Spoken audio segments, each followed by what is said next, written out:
Big day, big weekend. We're going to talk to Chris Ballard today. We're going to hear from him. He's going to talk about pending free agents. He's going to talk about how he is going to respond to the call for urgency from Carly Ursay-Gordon. How do you level up that urgency when you've been there 9 years already? How do you do that? How do you do that without shifting personnel? I don't know. Maybe Chris Ballard's got some answers. We'll talk to him about Alec Pierce. We'll talk about Daniel Jones, other pending free agents, Kwity Paye. What are they going to do with these guys? Are they going to use them to create cap room? Are they going to invest cap room gained elsewhere in them? The Colts this year spent damn near up to the cap. Where are they going to get cap relief? I would assume that Braden Smith is going to retire. That would be my guess. I don't know whether we'll find that out today. Maybe we won't. Maybe Braden Smith will be back as right tackle for the Colts. We don't know, but we start to find things out about the offseason today. Indiana football, they are boots on the ground in Atlanta. They're there on a business trip to win the Peach Bowl and advance to the national championship game against either Ole Miss or Miami. That game's going to be played tonight. Then IU in Oregon tomorrow night. The 1 seed and the 5 seed playing, and then the 6 seed and the 10 seed playing. I don't think it makes any sense, but what the hell are you going to do? This is the way the College Football Committee has decided to do business. Indiana should win this game. They're like 3.5, 4-point favorites. It may come down to 3. The national people continue to bet down the spread of Indiana games. They paid for it last week. They bet that down, what was that, 7.5? Wound up being 35. At some point, people are going to come around to the fact that Indiana is a dominantly better football team than anybody else in the country other than either Ohio State or Georgia. They are really, really good. They don't shoot themselves in the foot, ever. Pre-snap penalties, almost never. Roughing the passer, never. Unsportsmanlike conduct, never. It doesn't happen for Indiana. They don't beat themselves. They are where they are supposed to be every single snap, doing what they are assigned to do. And because of that, they win football games by a lot. Fundamental football still wins in college. In basketball, last night Indiana got the win. All right? And we're happy that Indiana got the win. They beat Maryland last night. This was not a game for the ages. If you watched the first half, you thought, why aren't these people playing basketball the way it's supposed to be played? And then in the second half, you thought, all right, Indiana's closer to doing that. And Maryland, if anything, has gotten farther from doing that. Maryland, really not a very good basketball team, not very well coached. I don't understand all the buzz about Buzz Williams, to tell you the truth. I don't get it. Maryland is what Maryland is. And what that is one of the worst Big Ten teams I've ever seen. We saw Wisconsin in the 80s, some not play real good basketball. Penn State has played not real good basketball for a time. You've got other programs that kind of went up and down and up and down. This is a team that just seemed to not have any idea how the game of basketball is supposed to be conducted. Pacers tonight at Charlotte. They are, you know what? They are just 10 losses away from being in a position where they've got to run the table over the last 35 games of the season, 35, in order to get to 500. That is rare air for the Pacers. They've never been in this position before. They've never lost more games in a row, and they've never had a worse record. And we've never had a better time looking forward to an NBA draft. This is Breakfast with Kent for Thursday, January 8th, 2026, brought to you by the great people at Today's Dentistry, Dr. Mike O'Neill, the best at what he does. He's been my dentist, my only dentist for the last 33 years. I'm never going to another dentist. I don't know what I'm going to do. If in 10 years Dr. Mike O'Neill decides he doesn't want to be a dentist anymore, what am I going to do with my teeth? You know what to do with your teeth today. Get them cared for by trained professionals who know how teeth are supposed to be cared for. 317-849-2933. You got a hole in your mouth, he's got a hole in his schedule. Let's go. Make sure and become a member today. We are out of books for the time being. You still become an all-meal deal member, and we'll just order more books. But we're not going to have them for a little bit. Become a member, and you get to participate Saturday morning in the all-member Coffee with Ken, which is a very, very special show each Saturday morning. Become a subscriber, and you've got a chance to win a prize like this unbelievable Indiana gamer jersey. There are no name on it. I bought it at Assembly Hall for $150 the other day. A very special, and it's a double X. So all of you biggins that have been underserved by prizes where I buy them like large or extra large, get in on this. Become a subscriber today. You've got to be a subscriber in order to benefit from our prize program. And you've got to use the phrase that pays and the phrase all week. Go IU, because IU in the Peach Bowl tomorrow night. Can you believe it's going to be tomorrow night? Waiting for the Rose Bowl, that was like 26 days. This, not 26 days, 8 days. This went by like that. Is Indiana going to be able to win against Oregon? We'll talk about that a little bit. Make sure and smash that like button. Smash that hype button. Make this a hype video. And if you want to make a donation, no big whoop. But please include a comment or a question that elevates the level of discourse on the channel. Toby Northern, a member for 5 months, says, remember, the only team IU committed numerous false starts against was Oregon. They did a lot of sudden pre-snap movements. Hopefully IU learned from that. We saw that, the shifting of the defensive front for Oregon. Illegal shifting, by the way. Curt Cignetti's going to have a talk with the officials. The coaching staff, or members of the coaching staff, they have a little meeting with the officials, and the coaches, they kind of hip the officials to some things that they might do that are kind of covered in the rule book, but in arcane ways.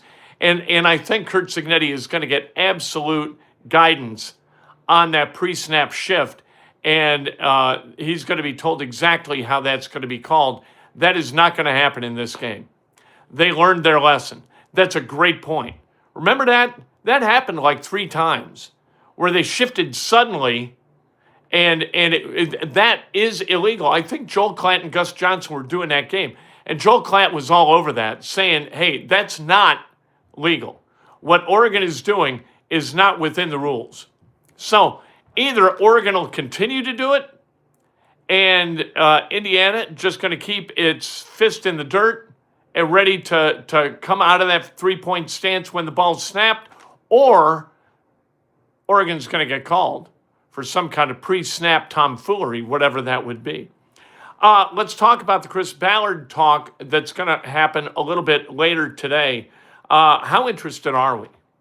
Like, we've been through these. We've been through a lot of these. We've heard Chris Ballard talk to the media before, sometimes indignant, sometimes self-flagellant. A lot flagellant, not flatulent, by the way. This is where he blames himself for what happened, usually correctly. Like, this roster wasn't good enough to compete with really good teams. And you saw that as the season went forward. The Indianapolis Colts in the front half of the season went 7-1 against bad football teams. On the back end of the schedule, they went 1-8 against good football teams. How good? Those 9 opponents, a combined 153. So 47 games over 500. On the front half of the schedule, their opponents were 32 games under 500. You had 3 teams that they played, and really a fourth because they played the Titans twice, who were 3-14. Now, they did beat some good teams. They beat the Denver Broncos. That isn't easy. But this is a team that benefited from an easy early half of the schedule and really got dinged with a tough back half of the schedule. So you got to find a way to build your roster to the point where you can beat really good teams. The Colts have not been able to do that. They've gotten some rogue wins against some anomalous wins against really good teams, but in the aggregate, not so much. They probably would have beaten the Rams had A.D. Mitchell not dropped that football on his way into the end zone. That was ridiculous. And now he's a member of the New York Jets. He's been sent to the New York Jets gulag as punishment for that woeful lapse in judgment. It's hard to believe year 9's going to end and year 10 is going to start today, isn't it? Really difficult to believe that with the Indianapolis Colts and their awkward marriage with general manager Chris Ballard. No firsts in 26 or 27. So we're not talking about what your priorities are for a first-round draft pick. Somebody's going to ask, in all likelihood, if this thing drags on a little bit, could they trade back into the first round? There's almost no chance of that. They don't have any player equity. They don't have anybody on the roster who would draw a first-round pick back, I don't think. Unless, hey, you know what? There's nobody who should. But is there a nutty GM out there who would do it? I don't know. Maybe. That could happen, right? So we'll see. What holes do they have on this roster? Edge, certainly. Linebacker, certainly. You need healthy cornerbacks. Nobody knows if Mooney Ward's going to play next year. You've got right tackle, although, you know what? Jalen Travis might be pretty good. Might wind up being pretty good. Might be one of those good draft picks. Wide receiver, certainly, if Pierce is not signed. Like, he's the guy. Pittman can't get open. Doolin's okay. Downs is all right underneath, but he was underutilized by Daniel Jones. Will we buy any optimism about the Daniel Jones timeline, given the fact that we've been sold a bill of goods about a quarterback coming back before? That happened in 2017, happened in 2019. That stuff has happened. And we've been shined before. We don't like being shined. And so will we believe that if that is proffered by Chris Ballard? Good question. Taylor, what are the strengths? Jonathan Taylor and the left side of the offensive line are strengths. And you know what? You got to re-sign Nick Cross. We don't talk about Nick Cross a lot. We talk about Alec Pierce a lot, but Nick Cross is a guy that's got to be signed. He plays really good football as a box safety. That was a good draft pick. He was too young to contribute like year 1 and year 2, but since then, he's been damn good. Are you convinced that Daniel Jones is the man? I am not convinced Daniel Jones is the man, but he is the only reasonable option of all the people who could be the man. Thomas, here we go, says, do you think Carly kept Ballard because there wasn't anybody she liked out there, so she let him complete his 10-year contract, hoping next year we'll have somebody she can choose from? I don't think so. I don't think she went a-looking, to tell you the truth. Maybe that's the case, and I don't think it has anything to do with the contract, to tell you the truth. I don't think this is about money. Like, they spent money this year to the cap, so I don't think it's about money. When she says we'll spend what it takes, I think she means it. Hoosier in Atlanta, can't wait to see it in person. A lot of people going. They've added like 15 flights, 15 nonstop flights. People going to Atlanta in bulk from Indiana. Toby says, sucks, because if fired after 26, Ballard leaves the next GM with no first-round picks in 27. Curious how desperate his draft actions will be. I don't think Chris Ballard gets desperate. He may get urgent, but he will not get desperate. Maybe Ballard will share some thoughts on the roster, gives us a hint as to his free agent tactics. They better start with re-signing Alec Pierce and Nick Cross. IU, country's highest-rated team by Pro Football Focus. Why? They have no weaknesses. Their roster is strong across all 22 and special teams. And the coaching is really, really excellent. You talk to people, like what Urban Meyer saying on Dan Dockett's show earlier in the week, this is the best coached football team he's ever seen, best coached college team.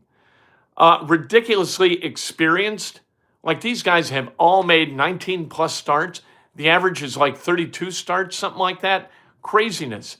These guys have played a ton of football. They are there on a business trip. They know what a business trip is. They know how to behave on a business trip. They know how to prepare for a game. I think Indiana is going to do exactly that. Oregon, second best team in the country. And so this is not a team to be taken lightly. No team is to be taken lightly. That ball is shaped funny, and all it takes is one guy of 11 on defense to be in the wrong place at the wrong time, and you got 7 going the other way. So you've got to see this for what it is. It is a great opportunity to advance to the national championship game. It is not a fait accompli, but Indiana's the better team, and they're the better coach team, despite the fact that Dan Lanning is really a hell of a coach. Tonight's game is huge, as we should all be Ole Miss fans tonight, because Miami brings a bunch of problems. They have some guys, some bad men on that defense that you don't want coming after Fernando Mendoza. You'd much rather play against Ole Miss. The national championship, I'm not going to say it gets easier, but you're not going to play a team tougher than Oregon, and Oregon wouldn't play a team tougher than Indiana. There is no team tougher than Indiana. Indiana is fundamentally sound, period. Indiana, by the way, Indiana transfers that are coming in, ranked number 3 by 24 Sports. And here's a nugget from Pigs. Pigs.com, they do a great job covering Indiana. IU has beaten 7 teams this season with 9 or more wins by a combined score of 247 to 81. That's unbelievable. As a comp, Notre Dame still carping about not getting into the thing and talking about being the last team to beat Indiana. They had 3 games that they won against teams with 9 or more wins. Indiana won 7 against teams with 9 or more wins, again, by a combined score of 247 to 81, including that Rose Bowl win over Alabama that Indiana won 38 to 3. Indiana, Maryland last night. This is an 18-point ass whooping of a Maryland team that is just terrible. Fundamentally unsound at everything. They're really, really bad. A bad team, chaotic team. Indiana winning by 18 on the road in the Big Ten. That doesn't happen every day. That's how bad Maryland was. This isn't, boy, Indiana might be really good this year. This is, wow, Maryland's really bad. We're not crapping on a win. We never poo-poo a win. We don't argue with winning on the road in the Big Ten. But that, as a Big Ten kind of entree to road game stuff, we're going to see, I hope Indiana, what they need to do is win at home. Shut people down at home. And then on the road, we steal a couple. You go 12-8 in the Big Ten, and you wind up going to the NCAA tournament. Lamar Wilkerson, by the way, 6 in the first half. That means, what do you have, 18 in the second? And he had 16 in the first 9 minutes of the second half. A little bit less than 9 minutes. Wilkerson was really good in the second half. Indiana's got some guys. You scratch your head and say, boy, I hope that they figure some things out. Charlotte is hosting the Pacers tonight at 7 o'clock. The Pacers 6-31. Charlotte 13-23. Another loss would be nice for the Pacers. They are 10 losses away from needing to run the table of their last 35 games to go 500. How about that? Let's celebrate some birthdays, shall we, on this lovely Thursday when we get to watch some college football without sweating it out, which is nice as Ole Miss plays against Miami. Greg Haggart, happy birthday. Dick Garrett, happy birthday. Mark Herman, the great Mark Herman, celebrating a birthday. Randy Renew, happy birthday. The great Jeff Christensen, quarterback guru to the stars up in the Chicago suburban area. Sally Irvin, Jennifer Hollowell, happy birthday. The great Conrad Brunner. Conrad Brunner, Bruno is missed in the Colts media room. Wish Bruno was still out there. He's enjoying himself in semi-retirement. Good for him. Sonny Troutman, who was a terrific high school basketball player at Brebeuf and then went to Ohio University and was terrific there. Linda Canazzi, happy birthday. Jeff Warner, John Laurie, happy birthday. Kenny Human and Brandon Plank celebrating a birthday. If today's your birthday, you celebrate like hell. If it's not your birthday, you celebrate somebody else. That's best done with an honest and specific compliment. Lift each other up. Don't pull each other down. Later today, we'll hear from Chris Ballard. You get that right here on this channel. As soon as it finishes, we'll turn it around and post the Chris Ballard video. That's my solemn promise to you. Have a great day. And then inside Indiana Sports Now, let's go. Go Hoosiers. Go IU.